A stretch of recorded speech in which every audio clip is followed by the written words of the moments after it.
Hey everyone, you ready for a wild ride? Let's dive into Voltaire's Candide. Oh, it's a wild one, full of satire and, well, absurdity. This deep dive takes us from a peaceful castle to, well, let's just say Candide goes through a lot.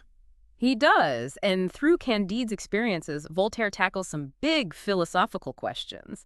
He was challenging this idea that was popular back then, the whole we live in the best of all possible worlds thing. Right, like how Candide's tutor, Pangloss, is so darn optimistic no matter what happens, even when Candide is kicked out of the castle or caught in wars. Exactly. Voltaire uses these crazy, over-the-top situations to point out just how ridiculous that kind of blind optimism is. It's like he's saying, if this is the best we can hope for, we're all doomed.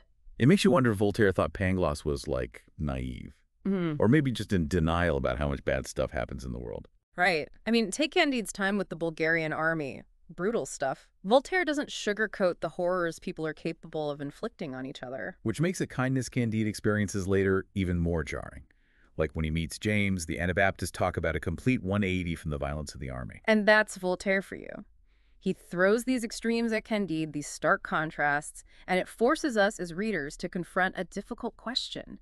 How can there be so much good and evil in the world if it's truly the best one? It's a question that's really hard to answer, especially when you get to the Lisbon earthquake. Right. Talk about a turning point in the story. Absolutely. I mean, the Lisbon earthquake was a real event, devastating. It shook Europe, literally and figuratively. Voltaire uses that tragedy to question, well, everything. Like, if there's a benevolent God, why would this happen? And even as the city crumbles around him, Pangloss is still clinging to his optimistic principles.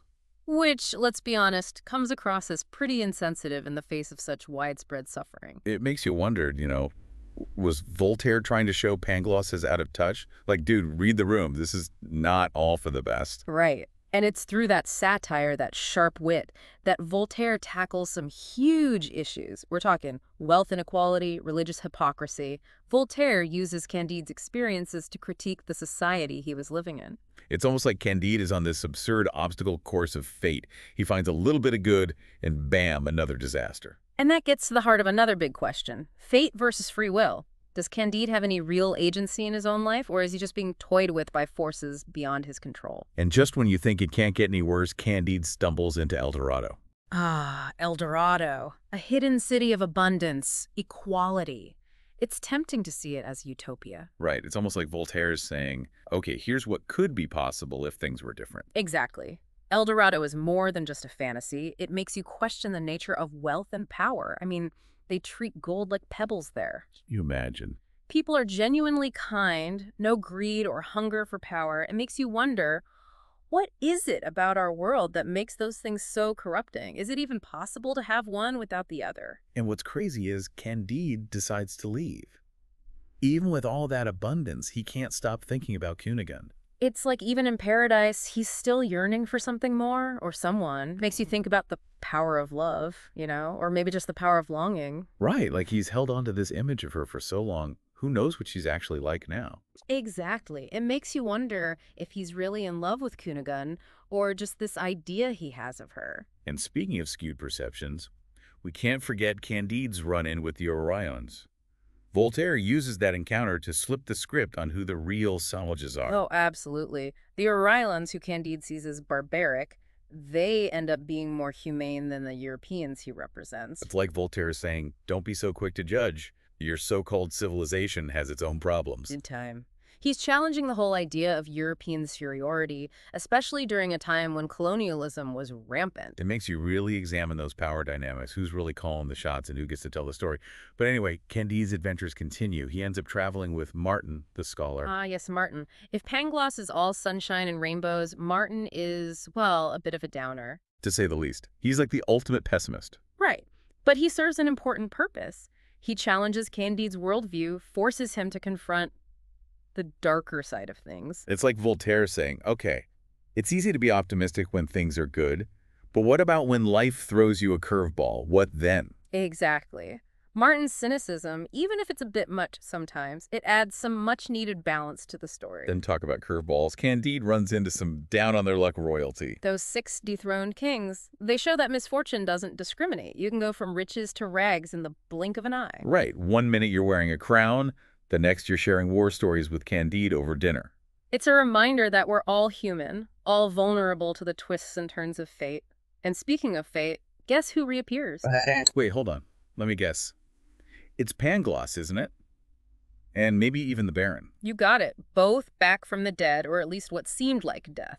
The Baron on a Turkish galley, Pangloss getting dissected and sewn back together. I mean, come on. How do they even come up with this stuff? It's classic Voltaire. He takes these outlandish situations and uses them to explore deeper themes like resilience and the human will to survive. I guess even in a world full of absurdity, people find a way to keep going. Exactly. But the real question is, what awaits Candide when he finally reaches Constantinople? Will he find Cunegund? And if he does, will she be the same woman he remembers? Okay, so Candide has finally found Cunegund after all this time, but something tells me it's not going to be that simple. You're right about that. Turns out the Baron, back from the dead and all, well, he's not thrilled about their reunion. Still hung up on social status after everything they've been through. You'd think he'd be happy just to see his sister alive. Right. It really shows how absurd those social hierarchies are, especially when you think about the bigger picture, suffering, loss, the things that really matter. So what happens? Do Candide and Cunegund tell the Baron to get lost? Well, not exactly. Remember Cacambo? Yeah, the trusty valet. What about him? He pops back in, suggests they all buy this little farm he's heard about. A farm. Seriously. After searching for treasure and exploring utopian cities, they end up as farmers. It's definitely not what you'd expect, but maybe that's Voltaire's point. Life is messy and unpredictable, and sometimes the best we can do is find a little peace and quiet amidst the chaos. So is Voltaire saying that simple living is the answer? It's up for interpretation. The ending of Candide is intentionally ambiguous. It makes you think, is this peaceful farm life a kind of pragmatic happiness? Or is it a sign of defeat? Yeah, like have they given up on finding anything better? And we can't forget that even on their peaceful farm, they're reminded of the world's harsh realities. You're talking about that old Turkish farmer, right? The one who Yeah. tells Candide that he's lost everything. Exactly. He's experienced incredible tragedy, yet he continues on. And even then, Pangloss tries to find a silver lining. It's almost hard to watch at this point. I know, right? But the Turkish farmer's quiet acceptance of his fate speaks volumes. It's like sometimes we just have to acknowledge that suffering is a part of life. It feels like a different kind of wisdom, doesn't it? Not about being blindly optimistic or pessimistic, but finding a way to keep going regardless. Absolutely, and I think that's what Voltaire wants us to take away from Candide. It's not about finding easy answers, but about asking tough questions and finding our own way. Cultivating our own gardens, so to speak. Finding meaning and purpose, even in an imperfect world. Exactly. Finding our own little pockets of happiness and connection amidst all the absurdity. Well said. Yeah. So next time life throws you a curveball, remember Candide. Embrace the absurdity, keep asking those tough questions, and don't forget to cultivate your own garden, whatever that may be. Thanks for joining us for this deep dive. We'll see you next time.